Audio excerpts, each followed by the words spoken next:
One of the things that are about to impact Canadians on a massive scale, we want to talk about tariffs. You're probably wondering, well, how does this affect real estate? How is this going to affect me? If our economy essentially grinds to a halt because our largest trading partner it's no longer advantageous for us to be able to provide them goods that we make, then we start to have challenges with high unemployment, serious stresses on small businesses, and overall stresses in the market for people who can't afford their already escalated payments. What we're looking for here is like, what is the trigger mechanism and what does that do for the Canadian economy? And one of those things is it's going to start signaling to the Bank of Canada that, well, okay, we need to start cutting the rates a little bit. And earlier this week, so early February, there was just conversation from, I believe, BMO, where they all of a sudden predicted about 6 bank cuts to come from that. So we're already seeing with just the initial talks on the tariffs. I think where we were supposed to have maybe 2 rate cuts this year, we've already jumped up to 6 rate cuts. So in the immediate future, we're going to see, borrowing and debt become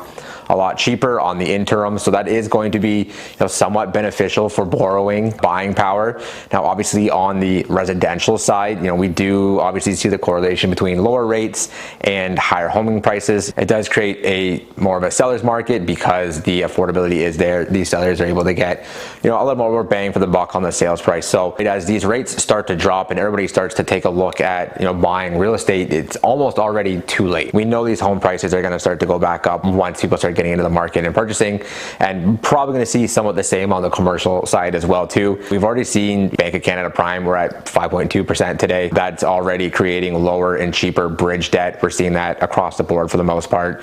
So it's going to impact both of these markets. But again, waiting for the rates to drop, you're kind of crossing that line of where rates get cheap enough, but home prices and asset prices are still affordable before they inflate too much.